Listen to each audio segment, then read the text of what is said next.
उनके साथ एकजुट होना होगा। उनके नेतृत्व में दास एक अन्य सेलेस्टियल ड्रैगन जागीर में चले गए।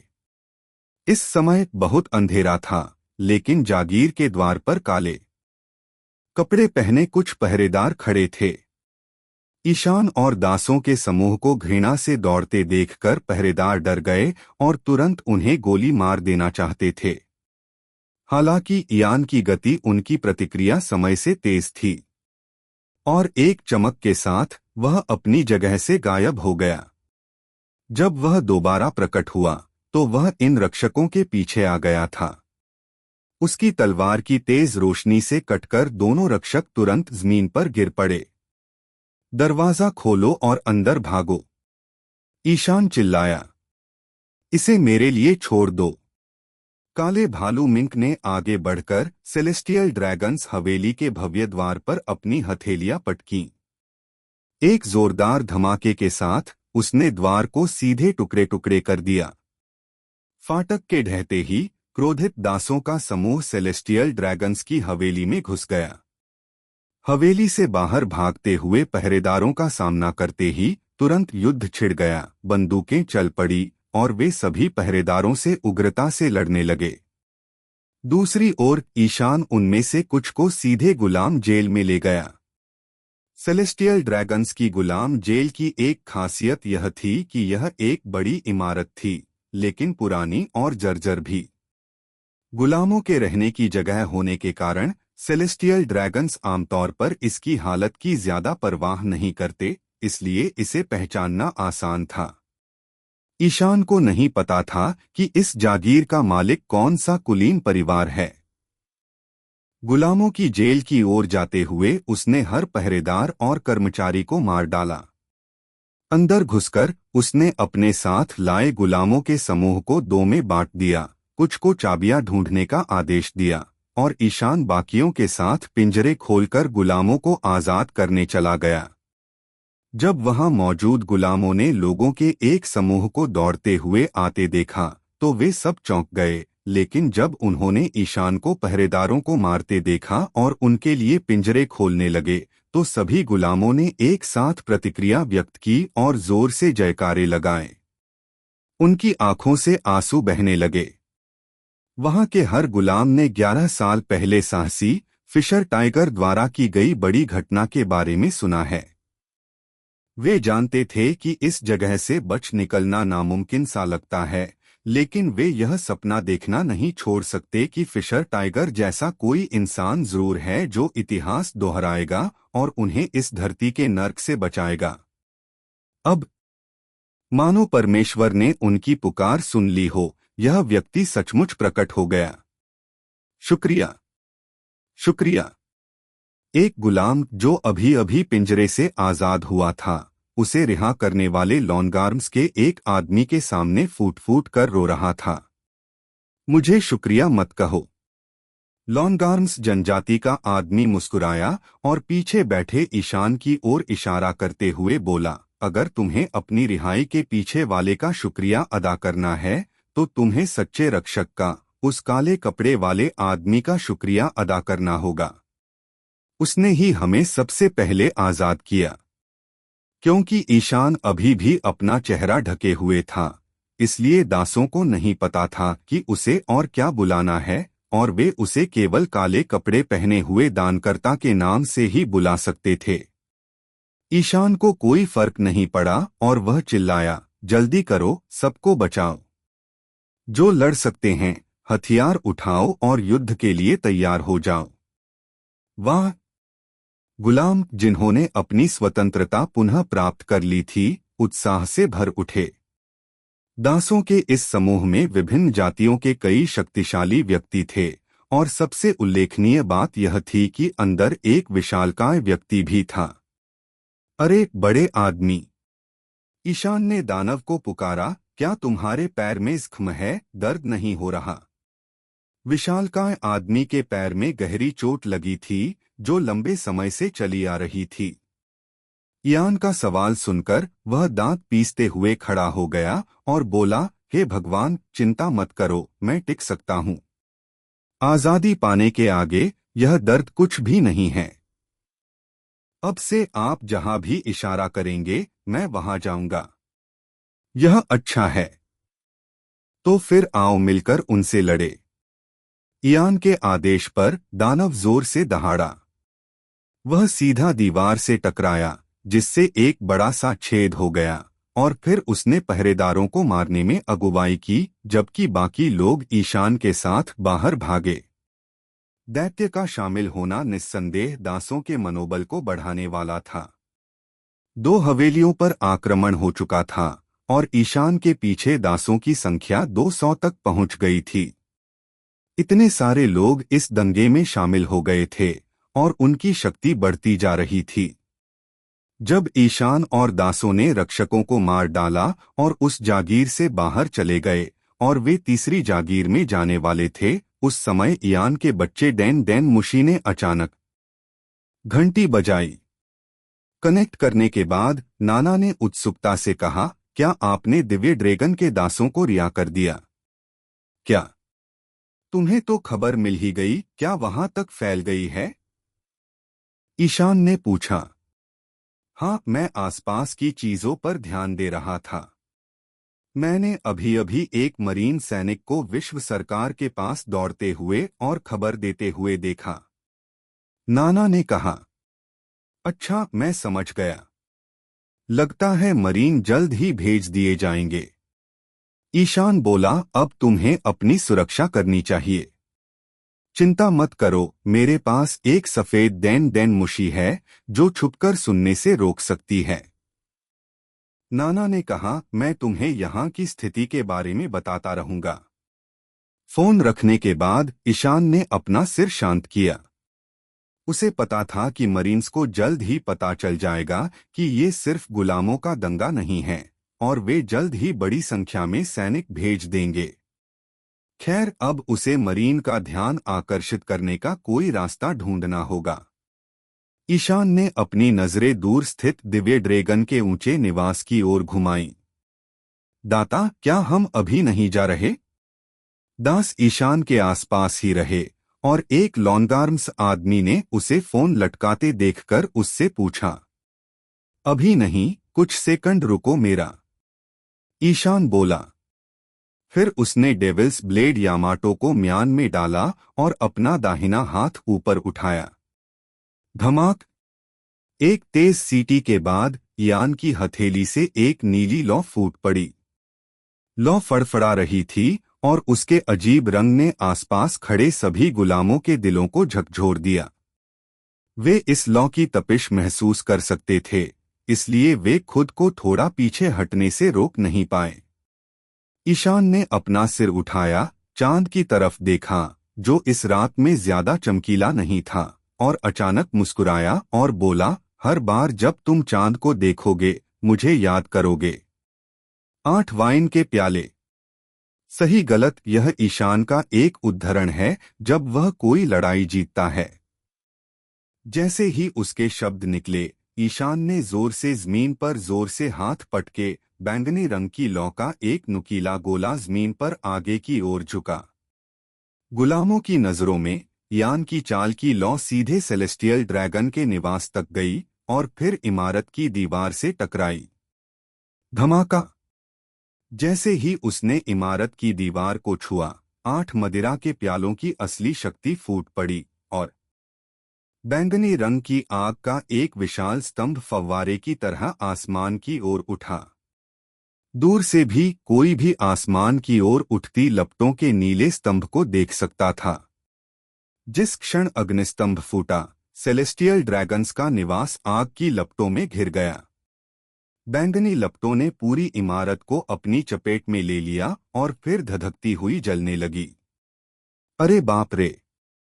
दास इस दृश्य को आश्चर्य से देख रहे थे। सभी इस ज्वाला की शक्ति से भयभीत थे। उन्होंने ईशान को हमेशा शैतान के ब्लेड यामातो से लड़ते देखा था, इसलिए उन्हें लगा कि वह सिर्फ एक तलवारबाज है, लेकिन उन्हें उम्मीद नहीं थी कि उसकी यूं ही फेंकी गई आग इतनी बड़ी इमारत को पल भर में जला देगी। हमारा उपकारकर्ता इतना शक्तिशाली निकला। आश्चर्यचकित स्माइली। इस समय तक गुलामों का बच निकलने का आत्मविश्वास काफी बढ़ गया था। जलती हुई इमारत को देखकर उन्हें एक अजीब सी खुशी का एहसास हो रहा था। जला दो, सबको जला दो। यही सबसे अच्छी चीज है जो मैंने अपनी जिंदगी में देखी है। इन घिनौने रईसों को जलकर राख कर दो।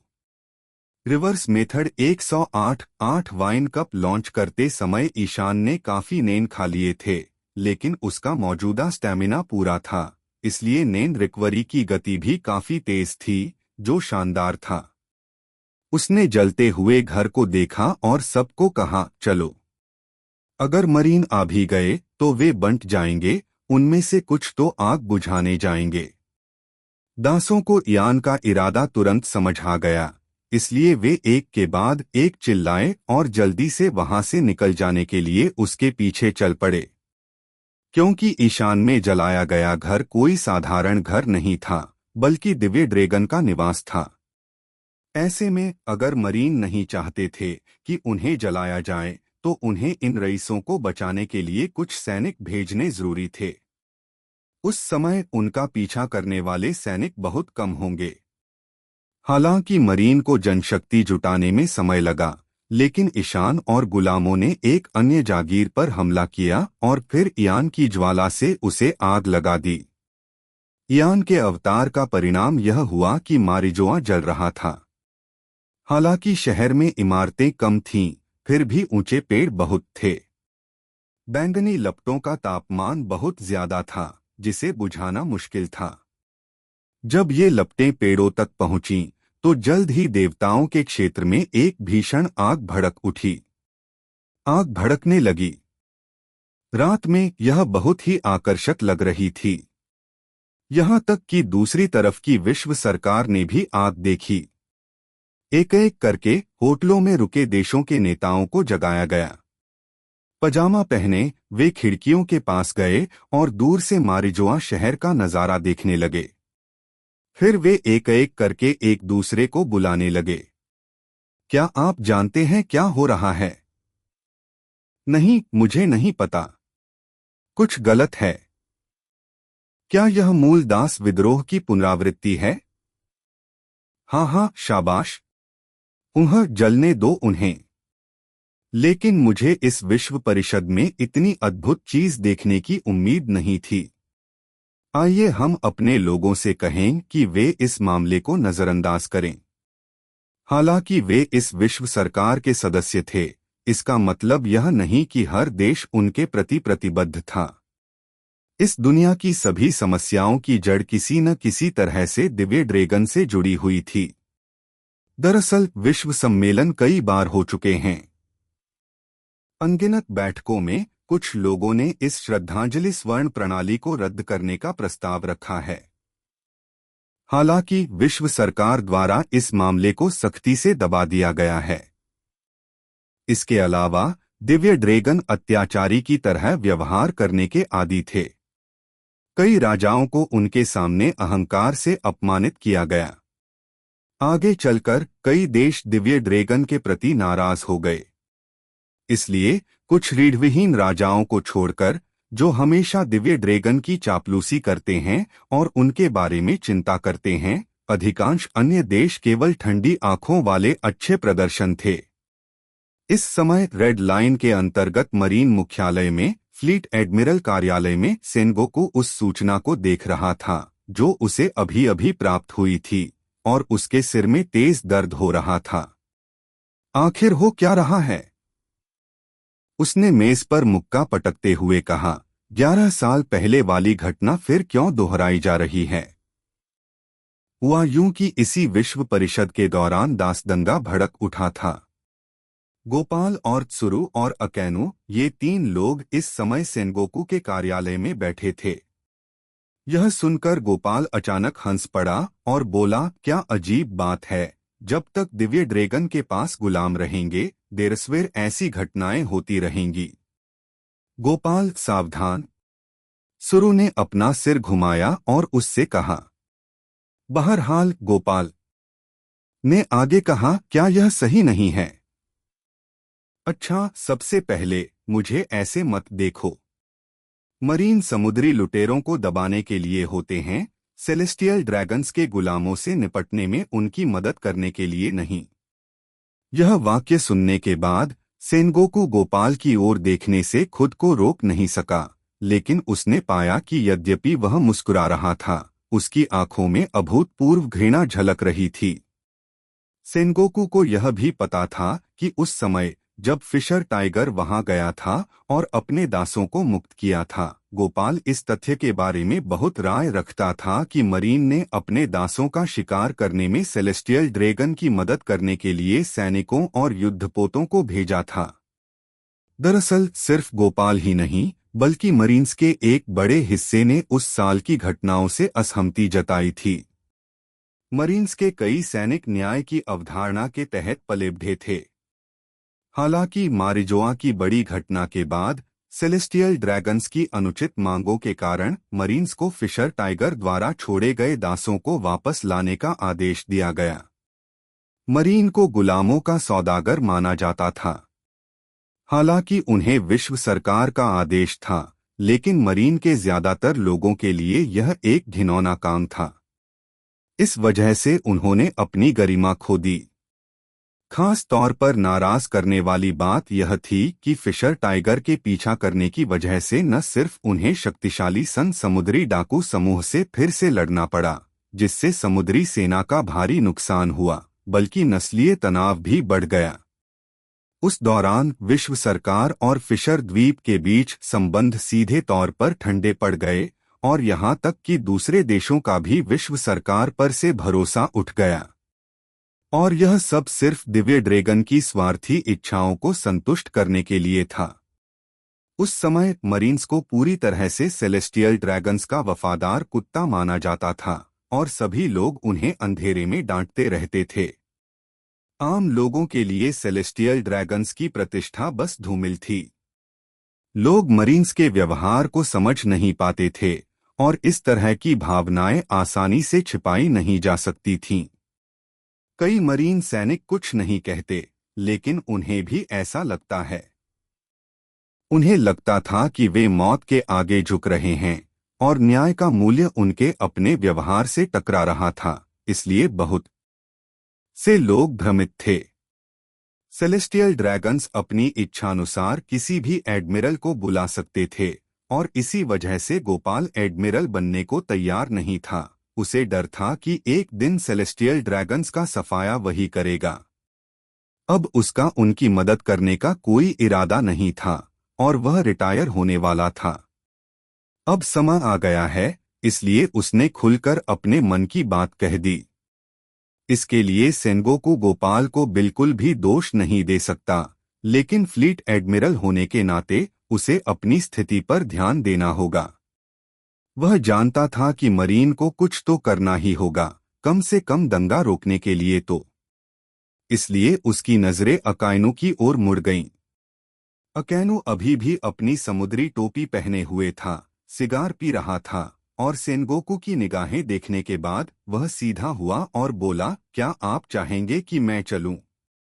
सोचने के बाद सेनगोकू को लगा कि अकाइनू के लिए यह उचित नहीं था, जो अभी अभी उन अपराधियों का दमन करके लौटा है जो श्रद्धांजलि सोना चुराना चाहते थे। उसे दोबारा भेजना बहुत ज्यादा लग रहा था। इसलिए नहीं, इस बार कुजान को जाने दो। सेनगोकू ने मेज पर दस्तक दी और अकाइनू से कहा, अब मारिजोआ में आग लग गई है, न तो तुम और न ही किजारू इस मिशन के लिए उपयुक्त हैं। तुम्हारी क्षमता मारिजोआ को ज्यादा नुकसान पहुंचाएगी। आओकिजी ज्यादा उपयुक्त है।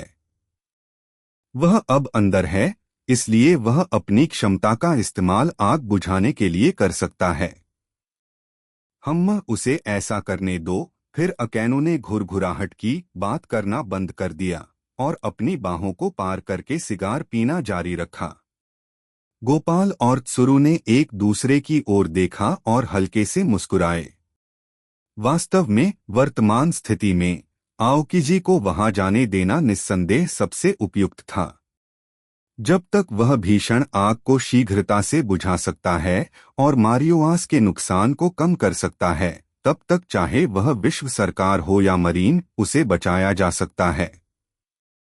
और सबसे महत्वपूर्ण बात यह है कि आओकिजी के चरित्र और उनके द्वारा अपनाए गए आलसी न्याय के कारण गरीब दासों के बच निकलने की अधिक उम्मीद हो सकती है ना? गोपाल और त्सुरु दोनों ने सेनगोकू की गहरी सोच को समझा, लेकिन चुपचाप कुछ नहीं कहा। बेशक मरीन में निर्दयी लोग भी हैं, लेकिन उनकी संख्या बहुत कम है। लेकिन फिर भी उनमें बहुत से अच्छे लोग भी हैं। डेन मुशी ने यह आदेश तुरंत मारिजोआ के मरीन्स को दे दिया। जब मारिजोआ में आग लगी थी तो मरीन्स ने कोई मदद नहीं की। हालांकि अब तक मिली जानकारी के अनुसार वहां दास दंगा हुआ था, लेकिन उन्हें यह नहीं पता था कि इसके पीछे कौन था, और यह विश्व परिषद का समय था, इसलिए मारिजोआ नेताओं और राजाओं से भरा हुआ था। अगर मरीन बलों को बिना अनुमति के दास दंगे को दबाने के लिए भेजा जाता और इससे गलती से इनमें से किसी एक नेता को चोट लग जाती या नुकसान पहुंच जाता, तो विश्व परिषद का अंत हो सकता था। इसलिए मरीन मुख्यालय से आदेश प्राप्त करने के बाद ही मरीन सैनिक आओकिजी को खोजने के लिए दौड़े और उन्हें सूचित किया। हालांकि आओकिजी इस समय अपने ऑफिस में थे, लेकिन नींद का मास्क पहने कुर्सी पर टेक लगाए सो रहे थे। उन्हें जगाने के बाद उन्होंने गुस्से से जम्हाई ली। क्या बात है? तुम मुझे बाहर क्यों भेज रहे हो? खबर देने वाला मरीन सैनिक सलामी दे रहा था। मुझे बहुत अफसोस है एडमिरल कुजान, लेकिन यह फ्लीट एडमिरल सेनगोकू का आदेश है। ठीक है, ठीक है। आओकिजी ने हाथ हिलाया और कहा, मैं चलता हूं। यह कहकर वह कुर्सी से उठकर लेट गया। आओकिजी दुबले-पतले और अविश्वसनीय रूप से लंबे थे। वे बांस के खंभे की तरह दिखते थे। उनके काले घुंघराले बाल थे, लेकिन कोई भी उनकी ताकत पर संदेह नहीं कर सकता था। हाँ, ठीक है, मेरा उद्देश्य क्या है? आओकिजी ने अपनी कमर तानकर पूछा। मौजूदा जानकारी के मुताबिक दंगा भड़काने वाला एक काले कपड़े वाला आदमी है। अभी तक किसी ने उसका असली चेहरा नहीं देखा है, मरीन सोल्जर ने बताया, और हमें नहीं पता कि वह मारजोरी में कैसे पहुंचा। परेशान आओकिजी ने अपनी खोपड़ी खुजलाते हुए कहा, अच्छा छोड़ो, मैं उसे पकड़ लूंगा। इसके बाद उसने अपने कार्यालय की खिड़की खोली और सीधे नीचे कूद गया। 7 या 8 मंजिल की ऊंचाई पर उसे गिरने के अलावा कुछ नहीं हुआ, और उसके प्रकट होते ही वहां बड़ी संख्या में मरीन सैनिक इकट्ठा हो गए, उसका पीछा किया और मारिजोआ के शहर के केंद्र की ओर झुंड बनाकर चल पड़े। इस दृश्य में बाहर इंतजार कर रहे कई पत्रकारों ने लगातार फ्लैश के साथ उनकी तस्वीरें लीं।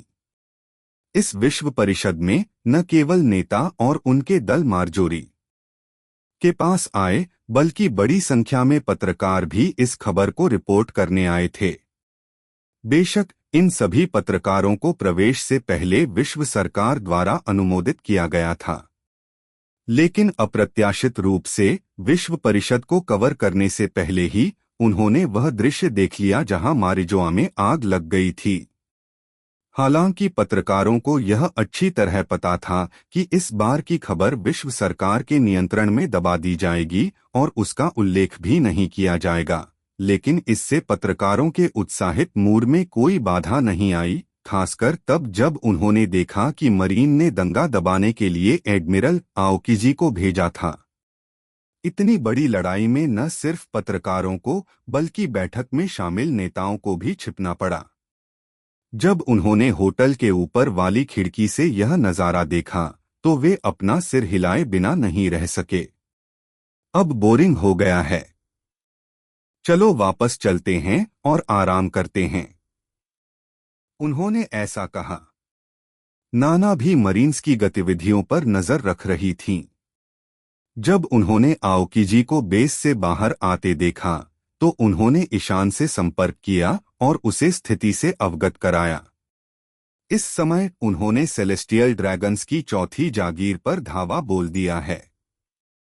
वहां के गुलामों को आजाद कराने के बाद वे ईयान के दंगे में शामिल हो गए हैं, इसलिए उसके पीछे की सेना 500 से ज्यादा हो गई है।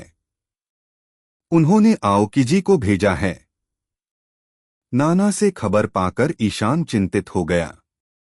हालांकि उसे पहले से ही उम्मीद थी कि कोई एडमिरल भेजा जाएगा, लेकिन खबर सुनकर वह पसीने से तरबतर हो गया। उद्धारकर्ता, क्या बात है?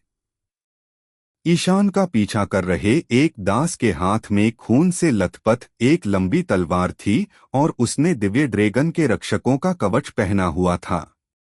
उन्होंने लंबे समय तक यातनाएं झेली थीं, इसलिए वे उन अत्याचारियों पर अपना गुस्सा निकाल रहे थे जिन्होंने उनकी मदद की और उन्हें प्रताड़ित किया। मरीन्स आखिरकार रवाना हो गए। ईशान ने धीमी आवाज में कहा, यह एडमिरल आओकिजी हैं, हमारा दंगा अब खत्म होना चाहिए। यद्यपि अभी भी कई दास ऐसे थे जिन्हें मुक्त किया जा सकता था, लेकिन वे सभी मामले की गंभीरता को समझते थे और उन्होंने सहमति में सिर हिला दिया। जो तेज दौड़ सकते हैं, उन्हें तेजी से जलमार्ग पर जाकर जहाज लूटना होगा। ईशान ने ऊंची आवाज में कहा। तो तुरंत कई लंबी टांगों वाले गुलाम सामने आ गए।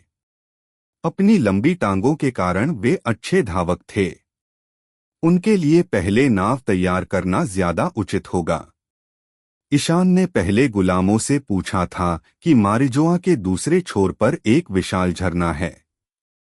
बारहमासी झरने की वजह से रिवर्स माउंटेन जैसा एक नीचे की ओर बहने वाला नाला बन गया था। वहां एक घाट था जहां कई जहाज खड़े होते थे और जो लोग रेड लाइन पार करके नई दुनिया जाना चाहते थे, वे वहां नावें बदलते थे। ईशान ने कुछ गुलामों से कहा कि वे वहां जाकर पहले से ही एक जहाज जब्त कर लें। तब तक जब तक वे ढलान वाले रास्ते पर चलते रहेंगे, वे लाल रेखा पार करके नई दुनिया के महासागर में प्रवेश कर सकते थे। लॉन्गलेग्स जनजाति के लोगों को देखते हुए, जो कुछ अन्य लोगों के साथ चले गए थे, ईशान ने बाकी लोगों को चिल्लाकर कहा, बाकी सभी लोग एक साथ गोदी की दिशा में भागो और अपनी पूरी शक्ति का उपयोग करो। इस बार ईशान ने फिशर टाइगर से थोड़ा अलग तरीके से काम किया। शुरुआत में फिशर टाइगर नंगे हाथों से चढ़कर चुपचाप मारिजोआ में घुस गया। उस समय मारिजोआ बिना किसी तैयारी और सुरक्षा के था और आसपास कोई मरीन स्टेशन भी नहीं था। इसलिए जब मरीन फोर्ड से मरीन आए, तब तक बहुत देर हो चुकी थी। उस समय मारिजोआ का ज्यादातर हिस्सा आग की चपेट में था। एक भीषण लड़ाई के बाद फिशर टाइगर के पास हजारों गुलामों को बचाने के लिए पर्याप्त समय था। लेकिन ईशान अब ऐसा नहीं कर सकता। उसका समय और भी जरूरी था। विश्व परिषद की वजह से मरीन अब मारिजोआ में तैनात थे। हालांकि नेताओं और राजाओं की सुरक्षा की जरूरत के कारण ज्यादा सैनिक भेजना नामुमकिन था, फिर भी एक एडमिरल वहां तेजी से पहुंच रहा था। सेलेस्टियल ड्रैगन सीधे मरीन को आदेश नहीं दे सकते, इसलिए वे अपनी जरूरतें विश्व सरकार को सौंप देते हैं। मदद का अनुरोध करने के बाद विश्व सरकार फ्लीट एडमिरल सेंगोकू से संपर्क करती है और फिर उसे तय करना होता है कि किसे भेजना है, इसलिए इस सब में काफी देरी हो जाती है। इसके साथ ही 500 से ज्यादा गुलामों को छुड़ाना तो पहले ही सीमा थी। अगर वे और ज्यादा गुलामों को छुड़ाने की कोशिश करते तो उनके भागने में बहुत देर हो जाती। ईशान जानता था कि दिव्य ड्रैगन के गुलाम भयानक यातनाओं में जी रहे थे, वरना जब ईशान उनकी मदद के लिए प्रकट होता तो वे न तो लड़ते और न ही उसके लिए मरते। लेकिन फिर भी ईशान अब और लोगों को नहीं बचा सकता। अगर वह दूसरों को बचाते हुए फंस गया तो यह किसी के लिए भी अच्छा नहीं होगा। जैसा कि ईशान ने पहले कहा था, मुझे कभी नहीं लगा कि मैं कोई संत या नायक हूं। सेलेस्टियल ड्रैगन्स के प्रति उसका गुस्सा इस क्रूर गुलामी और उसके मूल्यों के बीच के संघर्ष से उपजा था। इसलिए उसने हालात बिगड़ने से पहले ही सीमाओं को बचा लिया। वह अपनी क्षमता से आगे नहीं जा सकता। बाकियों को उसे माफ कर देना चाहिए क्योंकि अब वह सचमुच लाचार है। हालांकि उसे पता है कि वहां और भी कई गुलाम थे, उन्हें किसी और के बचाने का इंतजार करना होगा, लेकिन ईशान को उन पर तरस आ रहा था। मुझ में अभी भी ताकत की कमी है।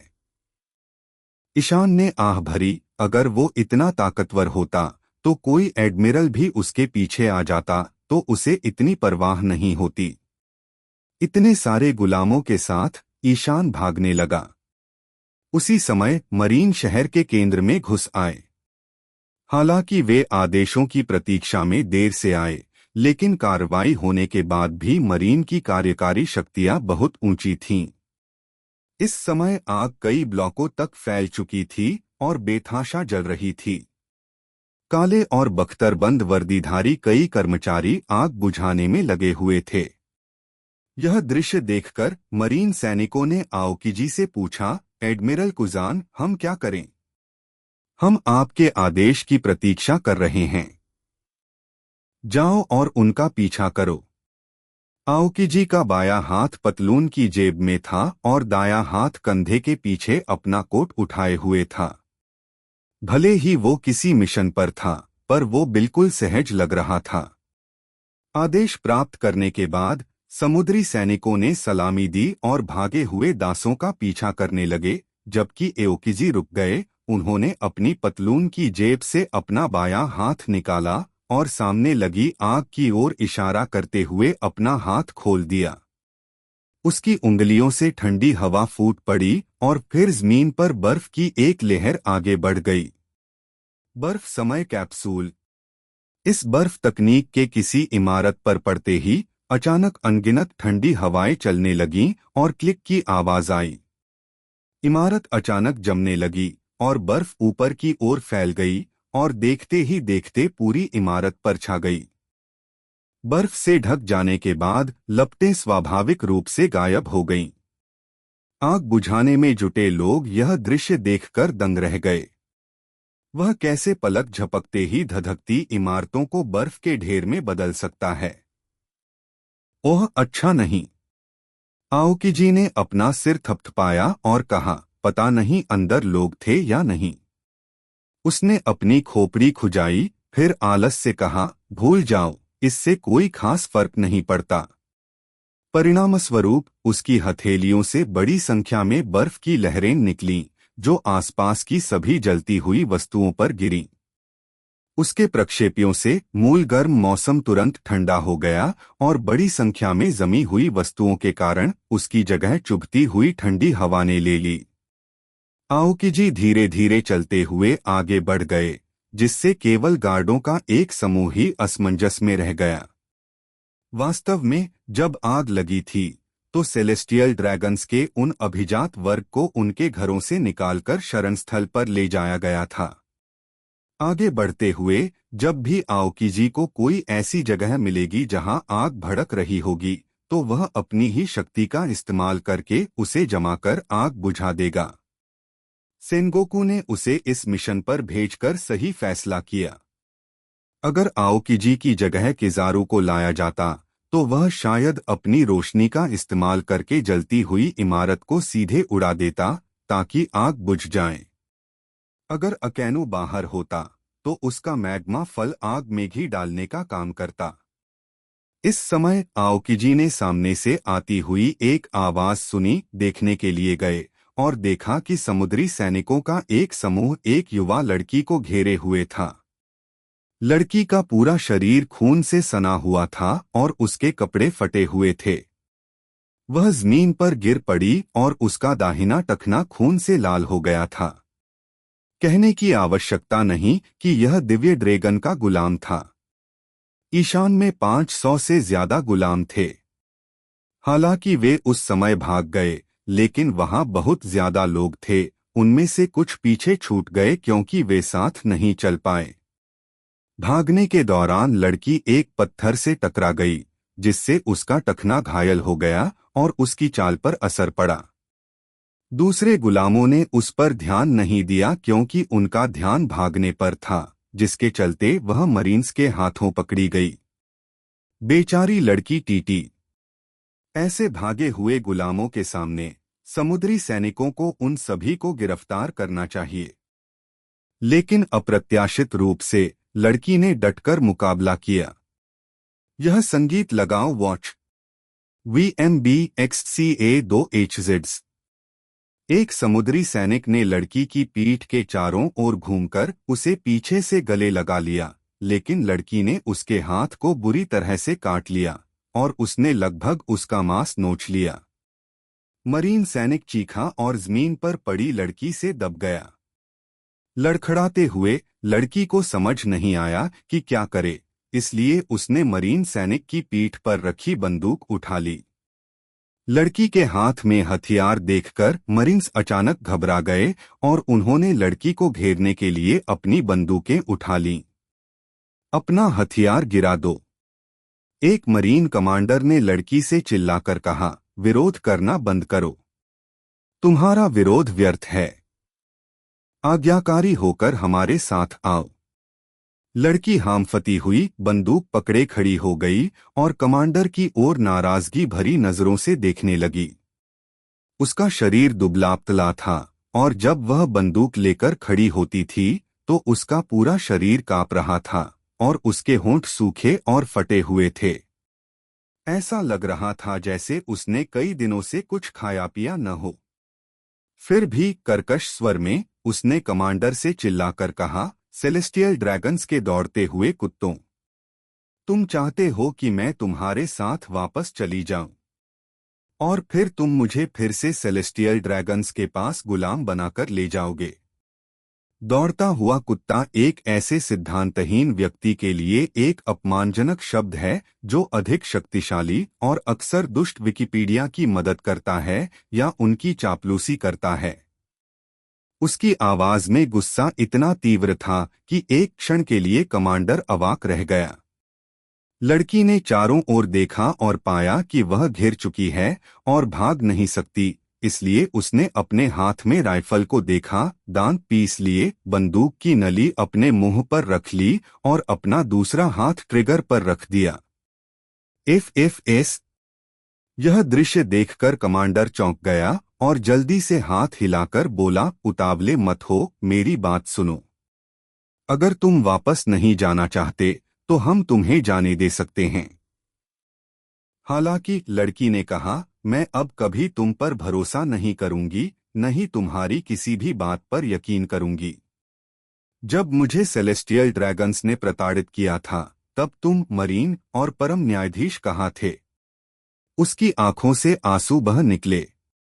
लड़की रोते हुए बोली, मैं अब और गुलाम नहीं रहना चाहती। धमाक! गोली चलने के साथ ही लड़की ने ट्रिगर दबा दिया और उसके थूथन से निकली गोली उसके सिर में जा लगी। उसका शरीर धीरे से गिर गया। उसके शरीर के नीचे खून रिसने लगा जैसे स्मारक के फूल। आसपास खड़े मरीन्स इस दृश्य को स्तब्ध होकर देखते रहे। काफी देर तक किसी ने कोई आवाज नहीं की। लड़की लगभग 20 साल की लग रही थी, अभी भी जवान, लेकिन उसने भीड़ के सामने खुद को गोली मारकर अपनी जान दे दी। मरीन सैनिकों के लिए इस दृश्य ने सचमुच उन सभी को चौंका दिया। आओकिजी पीछे खड़ा चुपचाप सारा दृश्य देख रहा था। वह लड़की को बचा सकता था, लेकिन उसे लड़की के मरने का पक्का इरादा महसूस हुआ, इसलिए उसने ऐसा नहीं किया। आओकिजी बहुत निराश हो गया। वह उसके पास गया, उकड़ू बैठा, लड़की पर हाथ रखा और बर्फीली ठंडी हवा बाहर आ गई। उसने तुरंत लड़की के शरीर को सील कर दिया और एक बर्फ का ताबूत बना दिया। एडमिरल कुजान कमांडर ने आओकिजी को जटिल तरीके से देखा। उनका पीछा करते रहो, मैं थक गया हूं, मुझे यहीं आराम करना है। आओकिजी करवट लेकर जमीन पर लेट गया और सो गया। हाँ सर, कमांडर ने जवाब दिया और बाकी मरीन्स को आगे ले गया। ऐसा कुछ देखने के बाद तो मानो भूत प्रेत सा हो गया। इन मरीन सैनिकों की गति बहुत धीमी हो गई है। आओकिजी जमीन पर अकेले लेटे हुए अपने सामने बर्फ के ताबूत को देख रहे थे, भावशून्य और अपने विचारों में डूबे हुए थे। इस समय अचानक एक पुर्र पुर्र ध्वनि आई। आओकीजी ठिठक गया और अपनी पतलून की जेब से एक छोटा सा डेन डेन मुशी निकाला। Admiral admiral Aokiji. जैसे ही कॉल कनेक्ट हुई, दूसरी तरफ से एक समुद्री खुफिया अधिकारी की आवाज आई, जो बेचैनी से कह रहा था, अभी अभी खबर मिली है, विश्व के एक कुलीन संत मोजोसगार्ड पर हमला हुआ है। वे अभी अभी कोमा से उठे हैं और उन्होंने तुरंत 5 बुजुर्गों से संपर्क किया है, कह रहे हैं। क्या कह रहे हो? आओकीजी ने भौहें चढ़ाकर पूछा। यह कहते हुए कि डोनक्विजोटे माजोसगार्ड परिवार दंगे के मास्टरमाइंड को 500 मिलियन बेरीज का इनाम देने को तैयार है। मरीन इंटेलिजेंस ऑफिसर ने कहा, यह काले कपड़े वाला आदमी है, लेकिन उसने तो सिर्फ जिंदा पकड़े जाने की मांग की थी। जिंदा पकड़ा गया होगा? क्यों? आओकीजी ने उत्सुकता से पूछा। दिव्य ड्रैगन पर हमला करना एक बड़ा अपराध है। आमतौर पर पूरी दुनिया को डराने के लिए उन्हें सीधे मौत के घाट उतार दिया जाता। इसलिए आओकीजी को बहुत अजीब लगा। डोनक्विजोटे म्योसगार्ड परिवार ने ऐसा अनुरोध क्यों किया? क्योंकि मैंने सुना है कि काले कपड़े वाले आदमी ने डोनक्विजोटे मोजोसगार्ड परिवार की पहचान चिप ले ली है। 5 या 6 मिनट पहले मेजोसगार्ड के पिता, जिन्हें खजाने की खोज में ईशान ने काट दिया था, ऑपरेशन टेबल से उठे। चूंकि सेलेस्टियल ड्रैगन के पास कोई लड़ने की क्षमता नहीं थी, जब वह खजाने में था, उस समय ईशान ने उसे एक कमजोर मुर्गे के रूप में माना और उसे एक सामान्य प्रहार से मार गिराया। हालांकि यह एक मामूली वार था, यान की शक्ति से वह वार काफी नुकसान पहुंचाने में सक्षम था। यह वार सामने से आया था और पिता की छाती पर एक बड़ा घाव उभर आया, जिससे उनकी छाती की हड्डी दिखाई देने लगी। यदि वह कोई सामान्य व्यक्ति होता तो ऐसे घाव के कारण वह शीघ्र ही मर जाता, लेकिन ईशान ने दिव्य ड्रैगन की चिकित्सा क्षमताओं को कम करके आका। दुनिया के कुलीन होने के नाते कोई भी उनकी अवज्ञा नहीं कर सकता। दुनिया की हर चीज उन्हें आसानी से मिल सकती है, सब कुछ उनका था। तो फिर इन दिव्य ड्रैगन को किस बात का डर है? बेशक मौत। हालांकि वे खुद को भगवान कहते हैं, फिर भी हैं तो इंसान ही। वे जरूर बूढ़े होंगे और बीमार पड़ेंगे, इसलिए अपनी उम्र को जितना हो सके बढ़ाने के लिए दिव्य ड्रैगन, जो जीवन के लालची और मृत्यु से डरते थे, आमतौर पर हर परिवार में एक बेहतरीन चिकित्सा दल रखते थे। ईशान ने इस बात की अनदेखी की है। आखिरकार उसे उनके बारे में ज्यादा कुछ पता नहीं था। जब वह खजाने से निकलकर गुलामों को छुड़ाने के लिए गुलामों की जेल में गया, तो एक बख्तरबंद पहरेदार खजाने में घुस गया, पिता को ढूंढ निकाला और उन्हें जल्दी से डॉक्टरों के पास ले गया। बचाव कार्य के दौरान पिता गंभीर रूप से घायल होने के कारण कोमा में थे।